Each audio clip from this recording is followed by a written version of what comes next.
Salut les gars, aujourd'hui on va discuter avec une auteure qui s'appelle Marie, qui va nous parler de son expérience avec l'écriture, avec ses livres, qui va nous parler d'auto-édition, enfin on va discuter un peu de tout ça ensemble. Donc voilà, j'ai déjà discuté sur cette chaîne avec plusieurs auteurs, vous retrouverez la playlist sans souci sur ma chaîne et je vous invite à aller voir les dernières parce que vraiment c'est super intéressant.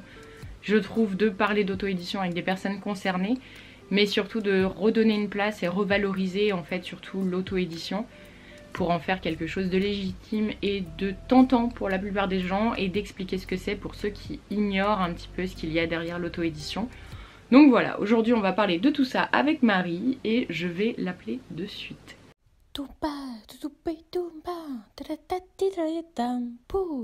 Salut, est-ce que tu m'entends bien ? Mais en tout cas, merci beaucoup à toi de prendre le temps en ce samedi matin de discuter avec moi, c'est vraiment top. Et si tu as envie de te présenter aussi, du coup, pour les personnes qui sont sur ma chaîne et qui ne te connaissent pas. Alors, moi c'est Marie Boutsock. Sur internet, on me connaît un peu plus sur le nom de Mad ou de Mad Rose. Ça dépend de quelle génération vous êtes.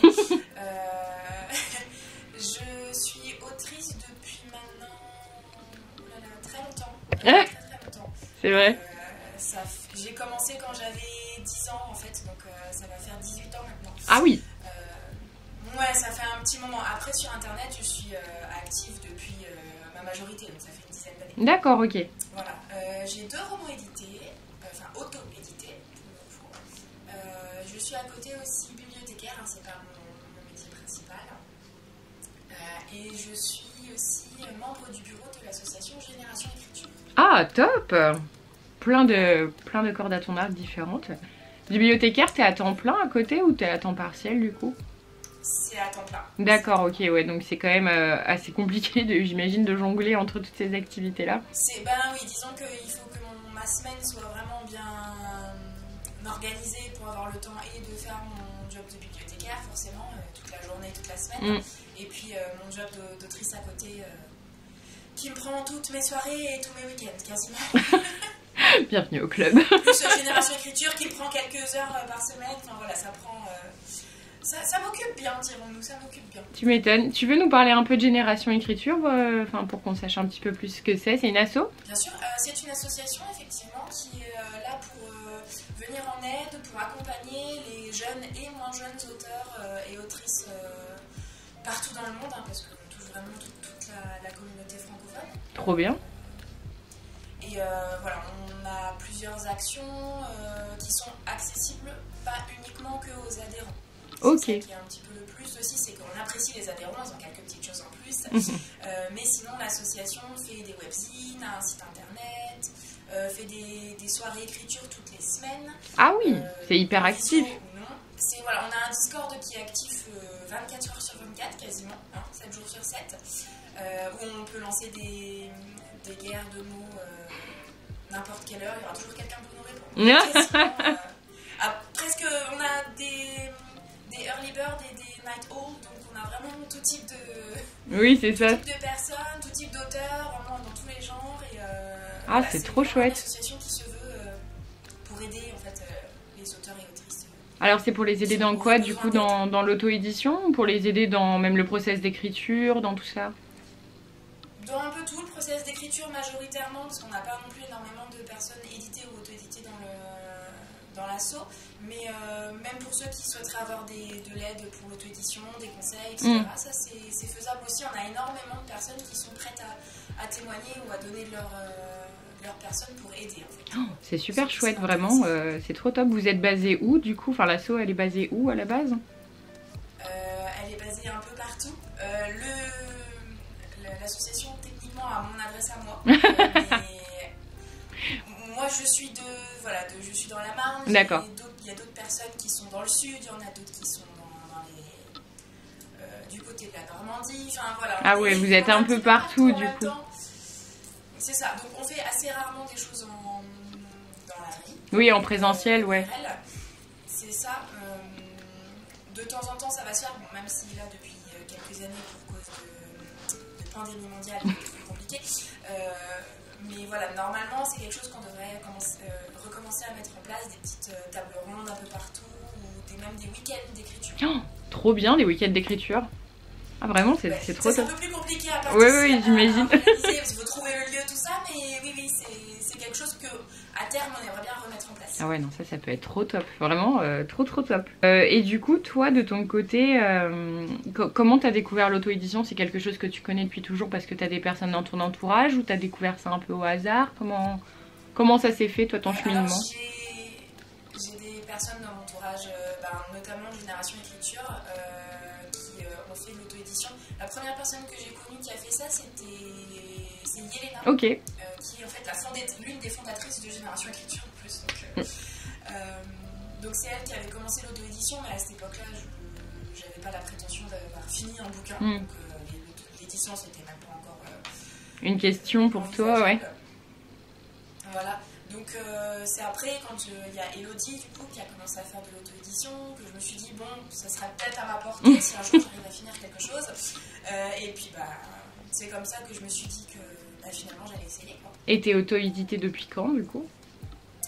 Le premier en auto-édition est sorti en mars 2020. Alors officiellement en mars 2021. Ah oui, donc un peu moins d'un an. D'accord, ok.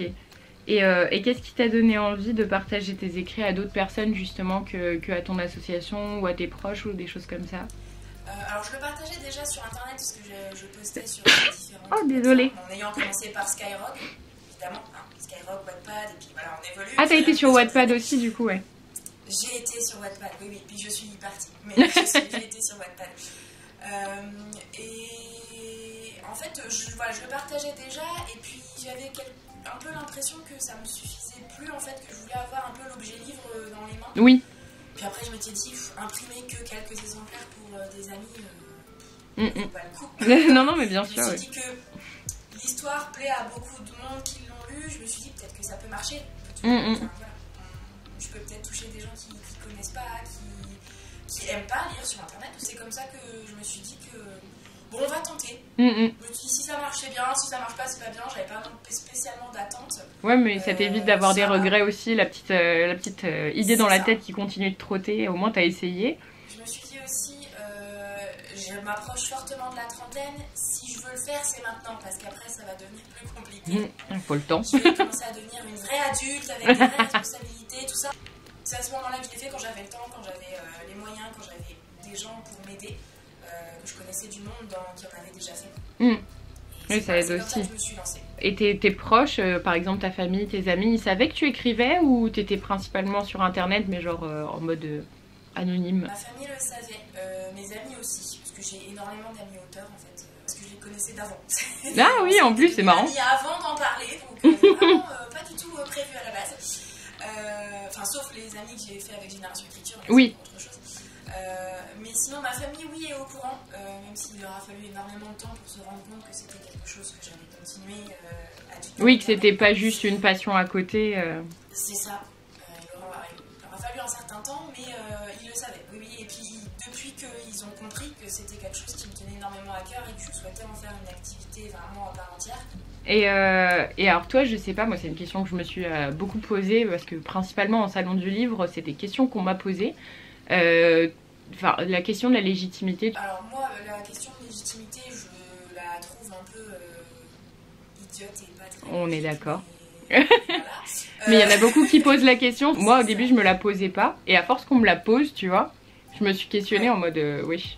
Est-ce que vraiment, du coup, je le suis? Est-ce que je le suis pas? Alors qu'à la base, c'était une question que je me posais pas du tout. Alors, c'est une question qu'on m'a jamais, moi, posée.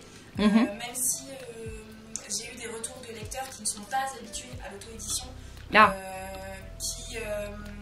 qui m'ont demandé comment il était édité. Ils m'ont pas dit c'est mal édité, il y a encore des fautes, etc. Ils m'ont pas dit ce genre de choses, mais j'ai quand même senti dans leur manière de demander qu'ils avaient senti que ça n'avait pas été fait par de la maison édition classique. Je sais pas où ils l'ont vu, comment ils l'ont vu. Que pour beaucoup, en même temps, la maison d'édition, c'est encore gage de qualité, machin. Enfin, il y en a plein qui sont pas encore habitués à avoir l'objet auto-édité dans les mains, des choses comme ça. C'est pour ça que, moi, je trouve que la légitimité se fait dans le travail de l'auteur et non pas dans la manière dont le livre est édité, en fait. De toi à toi, en tout cas, la maison d'édition n'est pas plus gage de qualité que l'auto-édition. Non, pas du tout. Pas du tout. Parce que j'ai déjà lu des choses éditées en maison d'édition que j'ai vraiment pas aimée du tout, que j'ai trouvée très mal éditée, très mal écrite, alors que j'ai déjà lu de l'auto-édition qui était vraiment incroyable, très très bonne, excellente. Voilà. Donc pour moi, ça n'a rien à voir. C'est une question d'auteur, à mon avis, plus que de maison d'édition. Et c'est oui, ce que on je est dis à d'accord. toutes les personnes qui me parlent de légitimité, c'est ce que je leur donne des titres, des auteurs. Et la plupart du temps, ils sont d'accord parce qu'ils ont lu les auteurs édités en ME classique et ils se disent oui, c'est vrai que celui-là, il n'était pas génial. Bah après, je pense que donc, le lecteur et les lectrices, tu vois, se perdent un petit peu, je pense, parce que bah, vu que les auto-édités, des fois, ils se retrouvent pas en librairie, tu vois. On sait pas trop, enfin certains ont leur site perso, certains sont sur Amazon.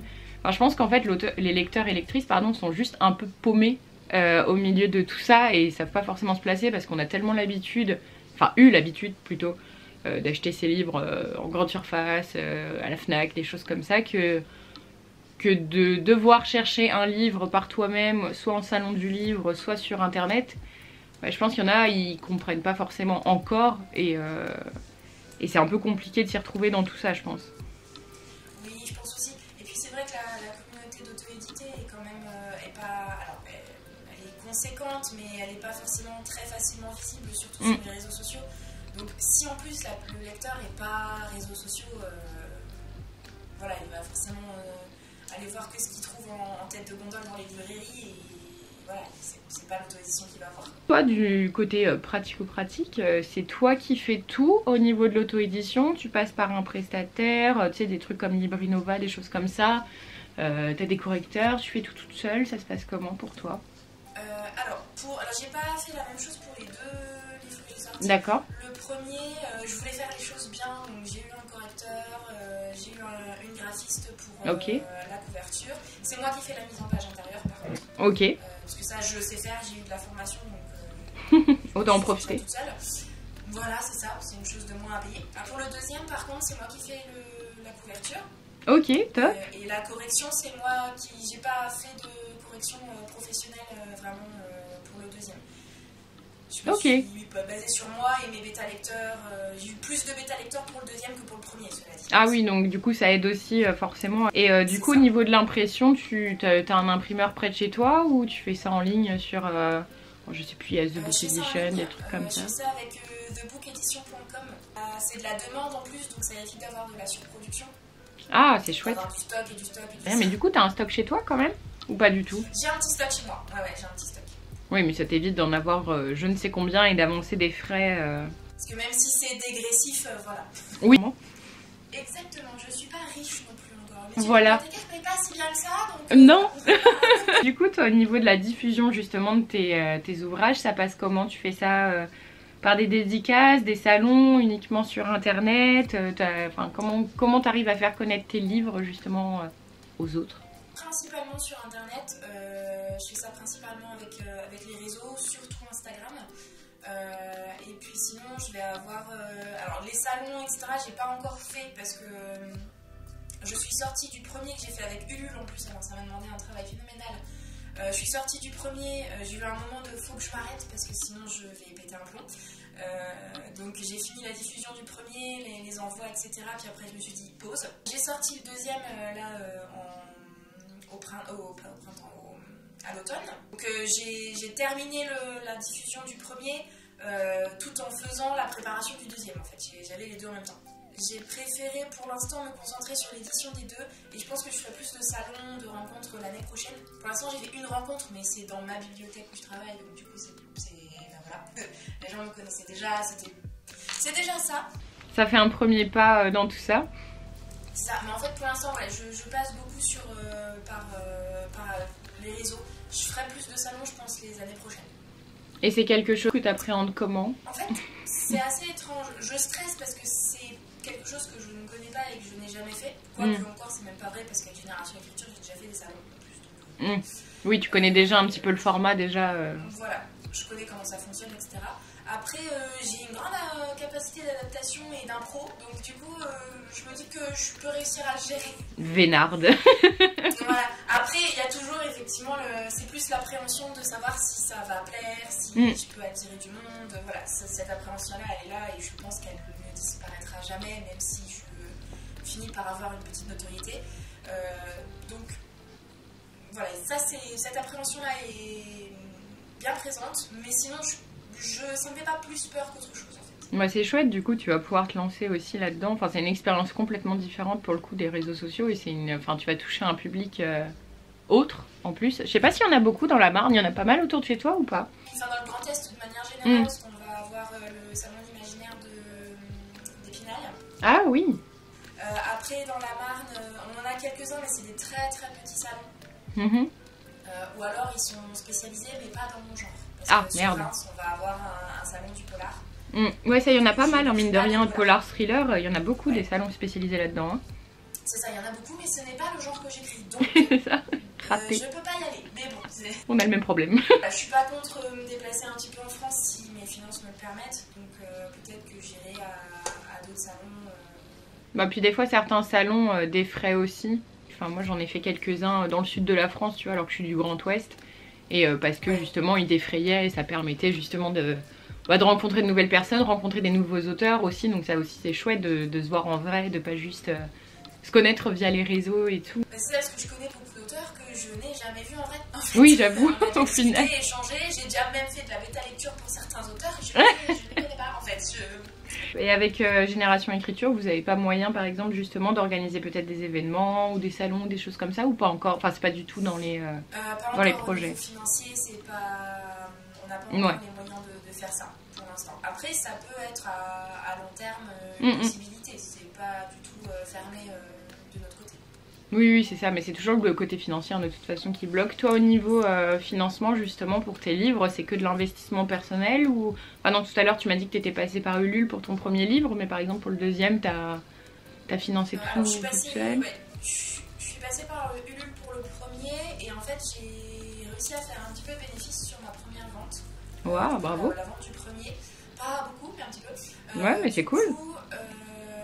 J'ai pu faire le deuxième sans passer par Ulule. Ok, top. Et puis, en même temps, je me voyais pas faire les deux Ulule à 6 mois d'intervalle, je pense que j'aurais pas réussi à survivre. Le premier avait un peu l'attrait qu'il fallait pour Ulule, parce que c'est de l'aventure, il y a de la magie, etc. Donc il y avait un peu un attrait un peu mystique où je pouvais faire des petits trailers, des petites mises en bouche en fait intéressantes. Le deuxième, beaucoup moins. Mais du coup, toi, t'es à l'aise avec toute cette expérience, enfin, tu vois, avec grosses guillemets, commerciale, tu vois. Moi, c'est quelque chose qui m'a fait très peur au début, tu vois, j'avais l'impression enfin, pas de me vendre, c'est un grand mot, mais de devoir vendre mon livre, etc. Enfin, j'avais beaucoup de mal avec ça au début, parce que c'est hyper difficile de vendre son travail, je trouve. Se vendre est extrêmement compliqué. Je suis d'accord. C'est pas quelque chose... je suis pas du tout dans la vente, dans la surenchère, etc. Donc ça a été extrêmement difficile pour moi, ça l'est toujours d'ailleurs. Et c'est peut-être pour ça que le deuxième marche moins bien que le premier, c'est parce que le premier il a eu l'effet Ulule, donc du coup les gens l'ont trouvé même si je faisais pas forcément de la pub. Ah oui, j'avoue. Oui. Alors que le deuxième, j'ai eu beaucoup plus de mal à me vendre en fait, parce que je sais pas comment faire en fait, tout simplement. Après, la démarche me dérange, parce que... Même quand je regarde d'autres produits qui n'ont rien à voir, j'ai toujours du mal avec cette idée de vouloir vendre à outrance. Tout à fait, oui. Mais oui, j'ai du mal avec cette idée de devoir se vendre, faire de la pub pour dire « Hey, il est bien mon livre !» C'est ça, puis en plus sur les réseaux, faut constamment le faire en fait. Si tu es présent sur les réseaux, bah, ça veut dire que tu postes quotidiennement, tu peux pas juste poster une fois et finito pipo. Oui, non, ça marche pas. Ça marche pas. J'ai essayé, ça marche pas. Et donc voilà, donc faut te renouveler en permanence, faut en parler constamment et du coup ça fait un peu, enfin moi des fois je trouve, tu vois, je sais jamais trouver, tu vois, l'équilibre entre juste, hey, je vous parle au fait j'ai un livre, tu vois, et le forcing en mode achetez-le, alors que c'est pas du tout ce que j'ai envie de faire justement parce que j'ai pas envie de justement faire acheter aux gens plus que de raison, tu vois. Ouais. Mais en même temps t'es obligé d'en parler un petit peu quoi. Bah voilà, c'est ça. Il y a un peu une contradiction là, c'est qu'il faut le vendre, sinon il va pas se vendre justement. C'est ça. Mais d'un autre côté, moi la démarche me dérange quand même un petit peu. Ouais, non, je suis complètement d'accord. C'était à mon tout premier salon du livre, il y avait un auteur qui m'avait démarché parce que justement il m'avait dit mais tu t'y prends pas du tout comme il faut aller vers les gens, faut leur dire moi je vends ci, je vends ça. Et moi j'étais là ouais mais moi en fait c'est pas ma direction commerciale en fait, je pense, tu vois. Moi j'ai envie, si les gens ont envie de venir vers moi, je vais leur présenter, je vais leur en parler. J'y arrive pas, tu vois, à parler au loin, à attirer les gens, à avoir du charisme en plus, tu vois, pour tchatcher, pour tout ça, tu vois. Et du coup, puis même, je suis pas dans une démarche commerciale, tu vois, quand je viens en salon, bah, tant mieux si les gens sont intéressés par ce que je produis, mais je vais pas aller faire du forcing pour qu'ils achètent mon livre et pour qu'au final, en plus, ils le lisent pas parce qu'ils se sont sentis obligés parce que tu leur as tenu la jambe pendant 20 minutes. Oui, c'est ça. Moi, j'ai horreur qu'on me fasse ça déjà quand je vais en salon Oui. ou en marché ou en quoi que ce soit, où on m'appelle, on me dit viens, achète, achète. J'ai horreur qu'on me fasse ça, alors je n'ai pas envie de le faire aux gens en fait. Non, mais c'est ça complètement. Moi, je le ressens plus en salon, tu vois, que sur les réseaux. Mais tu ressens, toi, une concurrence entre les auteurs, enfin, tu vois. Enfin, moi, en salon, en tout cas, c'est quelque chose que je ressens dans certains salons et beaucoup. Sur les réseaux, pas trop. Je sais pas, toi, comment tu le vis, toi, de ce côté-là. Est-ce que toi, t'as l'impression que oui, que non? Pour le coup, je le ressens pas du tout. Après, oui, j'ai pas fait beaucoup de salons, donc sur le salon, ce sera peut-être différent quand j'en ferai. Mais non, moi, je le. Mais vraiment pas du tout. Après, peut-être que le fait d'être sur Génération Écriture et que la majorité des auteurs que je côtoie sont de cet assaut, donc du coup, on s'entraide. On Oui. n'a pas du tout cette notion de compétition. Oui. Là, au final, vous avez créé votre petite commu bienveillante, au final. C'est ça, et puis même maintenant avec Twitch, avec Instagram, avec vraiment tous les auteurs qui se connaissent, qui s'entraident, qui font des tables rondes, même il y avait une table ronde encore, c'était quand il y a 2-3 jours sur Twitch, entre des auteurs qui se connaissaient pas à la base et qui se sont découverts sur Twitch. Je Trop bien. Il y a plus ce côté un peu participatif, entraide, discussion, vraiment, débat entre auteurs, mais bienveillant. Voilà, j'ai pas du tout je ressens pas du tout cette notion, pardon, cette notion de compétition. Non, je la ressens pas du tout. Mais c'est trop bien parce que c'est vrai que sur les réseaux, enfin tu vois, moi je la ressens moins sur les réseaux qu'en salon justement. Mais j'ai eu des fois quelques cas, tu vois, justement d'auteurs en mode bah wesh, j'ai partagé ton livre, t'as pas partagé le mien, je t'unfollow parce que blablabla, enfin tu vois, et t'es en mode mais moi je partage ce que j'aime et ce que j'ai envie d'aimer, et en plus, enfin tu vois, j'ai tendance à partager plein d'auteurs justement auto-édités parce que je trouve ça super cool d'aider à tous se faire connaître et à tous parler d'auto-édition. Et il y en a quelques-uns, bah forcément, tu vois, c'est les réseaux quoi, mais en fait, il faut juste s'entourer des bonnes personnes tout simplement. Et oui, c'est ça, je t'entends plus, ça y est. Tu m'entends? Ah, ça y est. En fait, il y a des moments, en fait, en fin de tes phrases, je commence à plus t'entendre, puis après je te entends quand tu recommences une phrase. C'est super étrange. C'est peut-être parce que je parle moins fort en fin de phrase, je fais un effet dramatique. Je te disais juste que bah, du coup, je trouve ça hyper cool ce que vous avez créé avec Génération Écriture et que ça me donne vraiment envie de suivre plus votre actualité et tout ça, parce que vraiment, moi, je connaissais pas du tout avant que... c'est justement qu'Elodie m'en parle et qu'elle me parle de Yelena, etc. C'est vraiment... je connaissais pas du tout et vraiment, je trouve ça super chouette, vraiment... c'est vraiment la vibe que j'ai envie d'avoir et de connaître sur les réseaux, justement, de s'entraider à tous promouvoir nos livres, à partager justement sur l'écriture, à tout ça. Enfin, je trouve ça hyper intéressant, même sur les process d'écriture de chacun. Toi, tu fonctionnes comment au niveau processus d'écriture? T'as des rythmes, tu marches au feeling, tu t'imposes peut-être un planning? J'aimerais dire que j'ai un planning, mais ce serait un mensonge. On a tous envie d'en avoir un. Je me donne un vague mois, une vague année pour me dire faut que là j'ai fini le premier jet.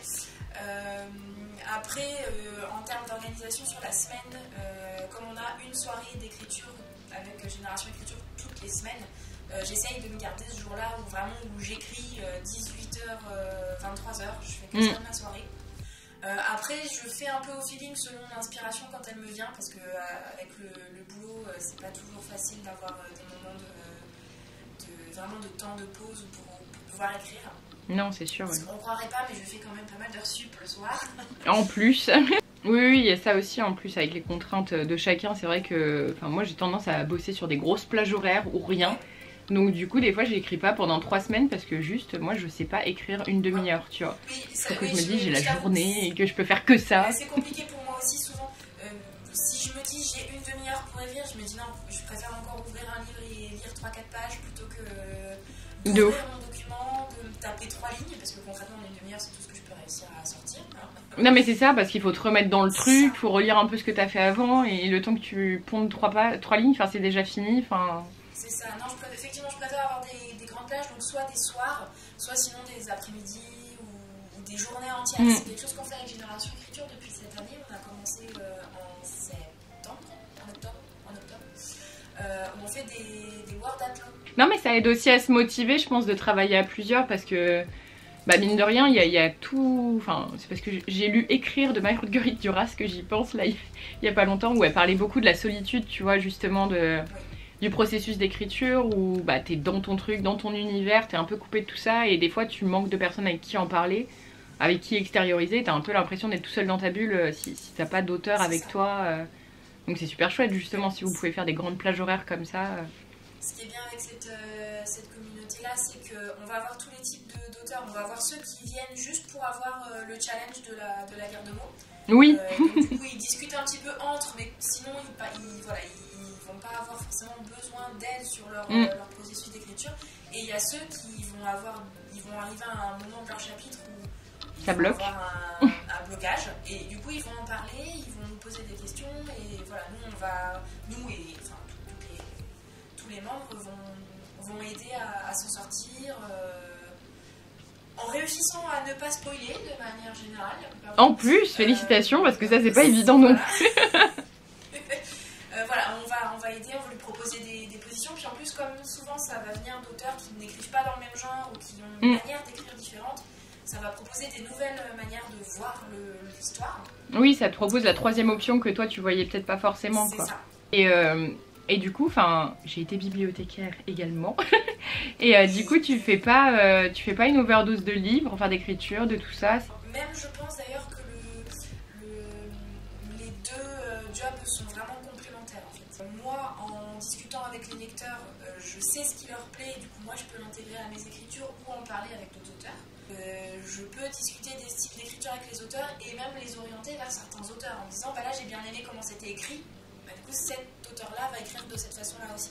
Même au niveau de la construction des livres, des choses comme ça, enfin, je sais que tu vois, moi avant d'écrire, je lisais beaucoup, mais je lisais pas de fiction. Et du coup, au début, tu vois, quand je me suis lancée dans les romans, j'étais un peu désarçonnée en mode... Est-ce que j'ai le droit de faire ça? Et en fait, t'as le droit de faire tout. Mais des fois, c'est rassurant de voir qu'il y a des auteurs aussi qui se permettent des formes plus libres ou des formes hyper traditionnelles. Enfin, des fois, t'as juste besoin de te reconnaître ou de voir que c'est possible dans d'autres écrits, donc c'est rassurant aussi. Et à long terme, toi, t'aimerais arriver à en vivre ou c'est pas du tout un objectif? Enfin, est-ce que t'as des objectifs d'ailleurs, tout simplement, ou est-ce que tu vois un peu comme... Les objectifs, déjà continuer de sortir les romans que j'écris, ça sera déjà pas mal.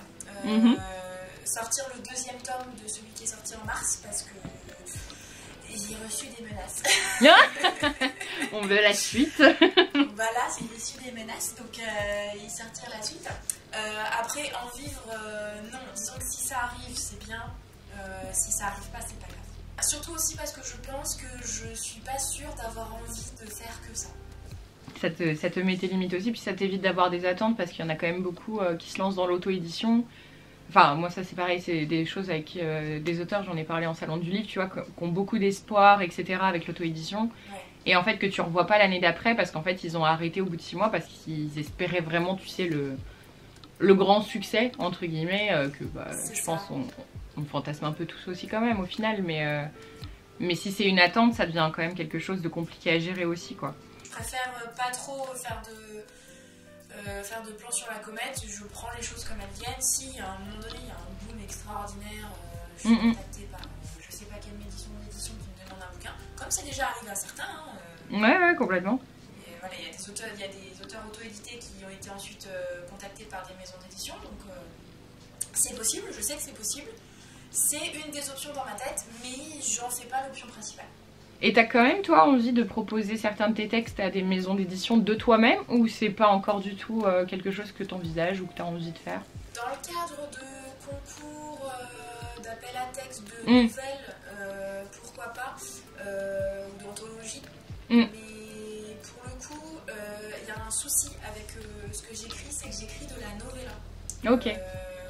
Donc ça rentre pas dans les demandes des maisons d'édition. Oui, non, c'est difficile, ouais. C'est ça. Eux, ils veulent du bon gros roman 75 000 mots minimum. Oh. Sauf que moi je fais du 25 000 mots, 38 mots grand max. C'est ce qui est arrivé avec le deuxième notamment que j'ai fait en audition. J'avais préparé à la base pour un appel à texte. Sauf que j'ai fait que la moitié des mots demandés, j'avais pas trop à développer, donc je me suis dit bon, tant pis. Non, puis ouais, tu vas pas broder pour broder non plus, donc ça marche pas. Non, puis alors je déteste faire ça, j'étais très mauvaise en dissertation.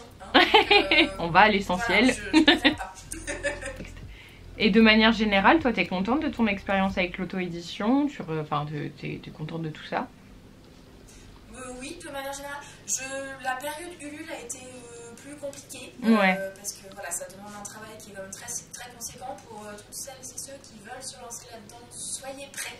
C'est ça. Ce que j'aime le plus dans la notion d'auto-édition, c'est que l'objet a vraiment été fait par moi de A à Z en fait.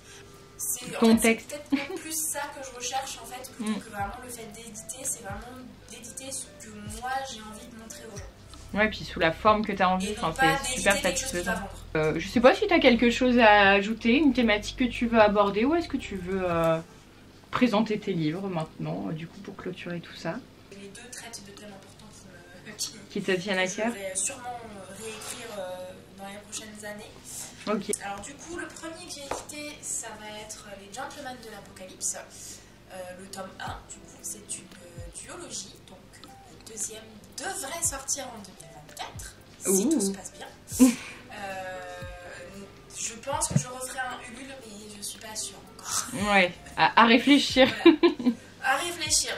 Voilà, pour le tome 2, j'ai quelques options en tête, je ne sais pas encore comment ça va se passer. Donc les Gentlemen de l'Apocalypse, comme son nom l'indique, ça parle d'Apocalypse. C'est l'histoire de 3 jeunes femmes qui vont se retrouver un peu malgré elles embarquées dans l'approche de la fin du monde et qui vont devoir aider les gentlemen, justement, qui sont 3 ou 4, on ne sait pas, jeunes hommes qui ont les clés pour stopper l'apocalypse, en fait. D'accord, ok. On va les suivre. C'est un roman plus un peu de voyage, comment je pourrais dire. On va suivre leur voyage pour comprendre pourquoi l'apocalypse est comme ça, pourquoi l'apocalypse arrive, qu'est-ce qui s'est passé il y a tant d'années, etc. Ok, super intéressant. J'ai une grosse passion pour le thème de l'apocalypse, en fait, de la fin du monde.